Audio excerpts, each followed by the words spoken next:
simple as that. All right, so the other photos you have are not relevant to this case? This is Carol's trial in '99, and I took photos of that. Do they involve Mr. Davis? Yeah, Lonnie's in them. I mean, we're all in them. Like we were all there. They're irrelevant. You need copies. Okay, well, we'll... But I'm saying... Okay, can we just take them all at this point? Thanks. And I think you might want to... Count them, please. Sure. Look,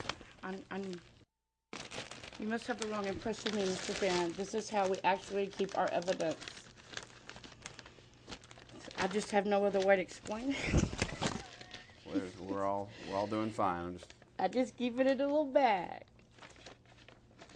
This is my contract with Carol. I didn't know if you wanted that. Yeah, we're gonna. You know what? We're gonna go into I'm that saying, as well. do you want me to stop and go slow, or do you want to go ahead? I'm sorry.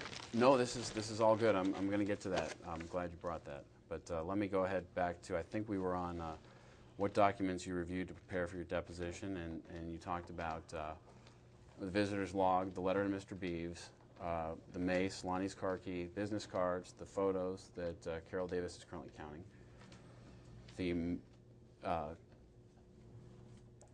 and this contract. What's in this purse, and there's a couple items there. And then I had to grab a big pile, and it's all shoved in there. But I've written all of it, and I know it all, so it's not like, please don't. If any point during the deposition, if we start talking about a document, and you remember that you reviewed it for today, just let me know. Well, I haven't had time. Okay. But I have a photographic memory. All right. So I'm telling you, it's like a game, you know. Can I remember what I said or what I did? But I do have something I need to tell you. There is a situation that's very simple, and you may get to it. But I have pictures and I have a little thing, but I need to be a little organized when I give it because it has to do with the mace, but it has to do with the identity of the person that gave me the mace. Okay. But it's a series. You have to hang in there with me. It's a series of letters of situations that I wrote down, and now I don't know. I just have a series. It's 3 things. It's very simply put, and I have photos. Ms. Honerkamp, again, I appreciate it. That's it. That's all I reviewed because I couldn't figure out. I had a picture, and that's it. So in addition to the things I mentioned in the last question, you also reviewed documents related to the mace. I had to try to get it kind of. Documents related to the mace? Yeah, So, I mean. Excellent. We're going to, you know, I wrote it all down. It's a long day, and I'm not trying to be rude. No, but I wrote it all down, okay. so it's all like this. It's Excellent. not like it's not testimony, it's actual written record, and it's changed. Okay. It changed sometime in there. Who did you talk to specifically to prepare for this deposition, if anyone? Nobody. Right. Did you talk to Carol about it? No, that's the difficult part. There's nothing to say. I mean, we've been in a situation. I've been deposed before. I know how important this is. My husband, we're in a situation it's odd. It's just that I run a farm. Okay. The question was whether or not you talked to Carol about. Okay, talking to Carol, or arguing with Carol, or fighting with Carol, or trying to whatever. Carol has her own thing. We are not exactly on the same page. Yeah. So where are you and Carol not on the same page? I did the documentation. What documentation? I did the documentation that you're going to see. I actually did it. I don't forget what I do. I did it for a reason, and it still stands as today. So you and Carol did discuss the fact that you were going to be here today. Yeah. I mean, you came here together, right? Yeah, but we actually had no conversation for like 12 hours. I mean, because it's just been that crazy. Okay, but in the last week or two, you and Carol have certainly talked about this deposition. We didn't even talk about anything. I mean, basically, it's been, I asked her to do something, she did it, and she's been on a completely different train of thought than me, because I don't do what she does. What did you ask her to do? She handles the pleading. She handles the legal work. What did you ask her to do? I asked her to get the Hoffman exhibit ready for me to, go over it to see if that's what I thought it should be. What do you mean by the Hoffman exhibit? Because there's an issue with Hoffman that's been driving me crazy for months and months. And so, I've been going through this for about 9 months, and my head's going to explode out of my head. So I finally got it down to where I said, this is what I want to see. I want to see if it works, because I don't see what the evidence is. What is the issue? Well, it's kind of complicated because you have to kind of get it together, and she writes everything. I'm the one that gathers the incident reports, the public record. I have the public record. I've read every piece of paper, every personnel file, all the written requests. So that's kind of a separate department. She's over here flying around on a computer, and I don't.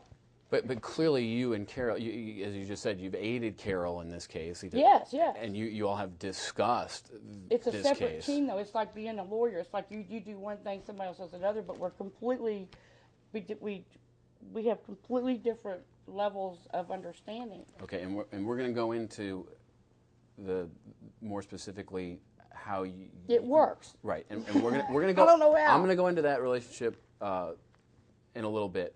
It may go faster if I just ask you the questions and you answer them, and we'll get. I'm sorry. I, at this point, I would rather have more than less out of you. So. I don't have any. It's just we've been doing it for 10 years, a long, long time. Where were you born?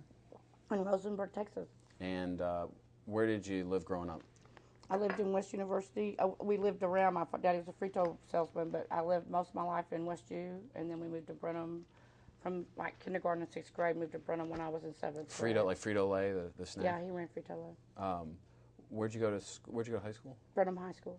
And did you go to any any school after? I have a 12th grade education. Right. Did you ever take any vocational courses or correspondence courses or anything like that? No, I got out of high school 2 years early and went to work. Okay.